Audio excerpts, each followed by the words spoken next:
The morning sun filtered through the tall windows of Riverside Elementary, casting gentle shadows across the polished floors. In the main hallway, a small photograph hung alongside the other school board members' portraits.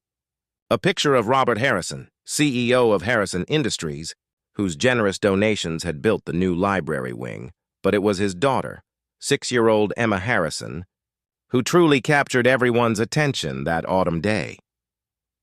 Emma stood quietly by the classroom door, her blonde hair carefully braided with a small blue bow that matched her pristine uniform. Her father's driver had dropped her off in the gleaming black sedan, as always. The other children whispered and pointed, but Emma simply didn't speak, not a single word. Her teacher, Mrs. Sarah Mitchell, had taught for 23 years. At 58, with silver threads weaving through her auburn hair, she had seen children from every walk of life. But Emma puzzled her.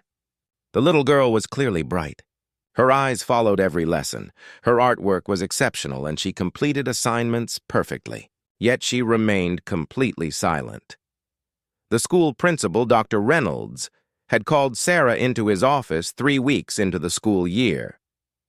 "Mrs. Mitchell," he said carefully, "the Harrison family is, well, they're very important to our school district. Mr. Harrison has expressed concern about Emma's adjustment.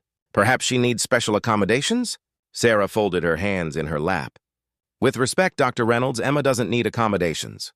She needs understanding, but she hasn't spoken a single word. Not even her name during roll call." Sarah had noticed something the others missed. When Emma thought no one was looking, she would mouth words silently while reading. She would smile at jokes during story time. She would gently pat another child's shoulder when they were upset. "She communicates," Sarah said quietly, "just not with words." That afternoon, Sarah approached Emma's desk during art time. The little girl was carefully painting a tree, each leaf detailed in soft greens and golds. "That's beautiful." "Emma," Sarah said softly, kneeling beside the desk. Emma looked up, her blue eyes meeting Sarah's brown ones. For a moment, something passed between them. A recognition, perhaps. Emma picked up her brush and painted a small bird on one of the branches. Over the following weeks, Sarah began leaving little notes on Emma's desk. Simple messages. "Your math work is excellent today. I love the colors you chose for your butterfly. Thank you for helping Tommy find his pencil." Emma never responded verbally, but she would nod slightly, or sometimes draw a small picture in return. The other teachers began to talk. "She's being too soft on the Harrison girl," some whispered. "That child needs structure, not coddling." But Sarah remembered her own daughter, now grown, who had been painfully shy as a child. She remembered how patience and gentle encouragement had helped her bloom. One November morning, Emma arrived at school with red-rimmed eyes. Sarah noticed immediately. During recess, while the other children played outside, Emma sat alone in the classroom, staring out the window. Sarah quietly pulled up a small chair beside her. "Sometimes," Sarah said gently, "we feel things too big for words." Emma's lower lip trembled slightly. "When I was your age," Sarah continued, "my grandfather used to tell me that some people have voices that sing, and some people have hearts that speak. Both are beautiful." Emma turned to look at Sarah, tears gathering in her eyes. That afternoon, a note came from Emma's father requesting a parent conference. Sarah prepared herself for criticism, perhaps demands to move Emma to a different class. Robert Harrison arrived precisely at 4 o'clock. He was tall, impeccably dressed, with the same blue eyes as his daughter. But there were worry lines around those eyes, and his shoulders carried a weight that expensive suits couldn't hide. "Mrs. Mitchell," he began formally, then paused. Emma's mother passed away 6 months ago. Cancer." Sarah's heart clenched. Emma was very close to her mother. They would spend hours together, talking, singing, reading stories. "Since the funeral?" His voice broke slightly. "She hasn't spoken. Not to me, not to anyone. The doctors say there's nothing physically wrong. They call it selective mutism brought on by grief." He looked out the classroom window where Emma often gazed. "I thought maybe if I donated to the school, made sure she had the best opportunities. Somehow that would help. But I'm failing her, Sarah leaned forward. Mr. Harrison, you're not failing her. You're loving her the only way you know how. But Emma doesn't need opportunities right now. She needs time.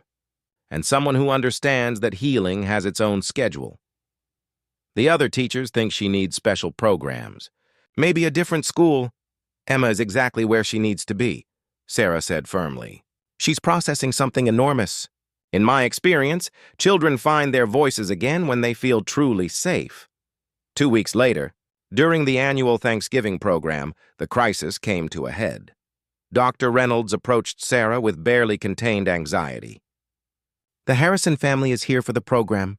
All the children are supposed to recite a poem or sing a song. What is Emma going to do? Sarah looked across the auditorium where Robert Harrison sat alone in the third row, watching his daughter with worried eyes. Emma stood with her classmates on the small stage, silent as always. One by one, the children stepped forward to share their presentations. Some forgot lines, some giggled nervously, but each found their moment to shine. Finally, only Emma remained. The auditorium grew uncomfortably quiet. Parents whispered. Dr. Reynolds shifted nervously. Sarah stood up from her spot in the wings. She walked onto the stage and knelt beside Emma. "It's okay, sweetheart," she whispered, just loud enough for the microphone to pick up. "Sometimes the most important things are said without words." She turned to face the audience. Emma Harrison has been teaching our class about kindness this year. She shows us every day that we can communicate with gentleness, with art, with small acts of caring. Sarah reached into her pocket and pulled out a small folded paper. Emma wrote something for today. Not with words, but with pictures. She held up Emma's drawing. A beautiful image of children holding hands around a tree, with the words, "Thank you for being my friends," written in careful block letters at the bottom. Emma painted this for all of us, Sarah continued, because she wanted us to know that even when we can't find our voices, our hearts can still speak. The auditorium was completely silent now. Some parents dabbed at their eyes. Sarah looked down at Emma, who was staring at her with wonder. "Would you like to show everyone your picture up close?" Emma nodded solemnly. Together, they walked to the edge of the stage. Emma held up her drawing, turning slowly so everyone could see. That's when something magical happened.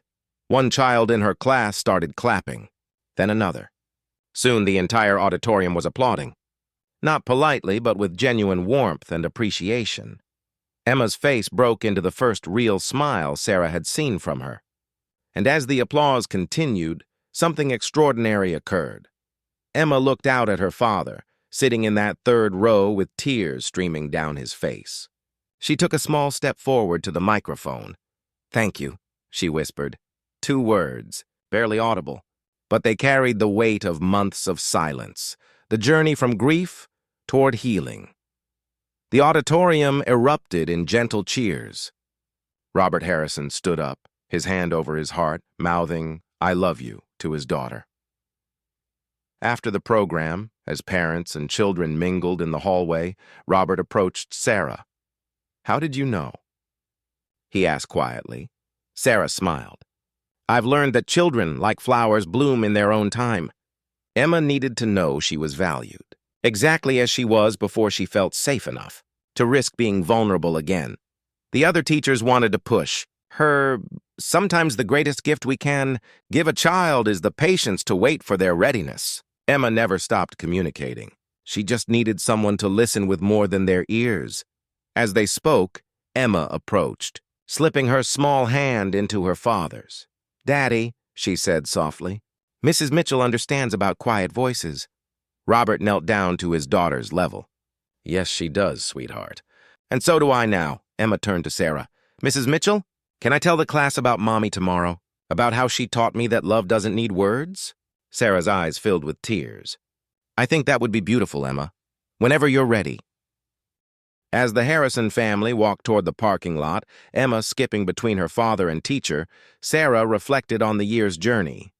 Sometimes the most profound lessons came not from curriculum or programs, but from simply showing up with an open heart and the wisdom to let children heal in their own time.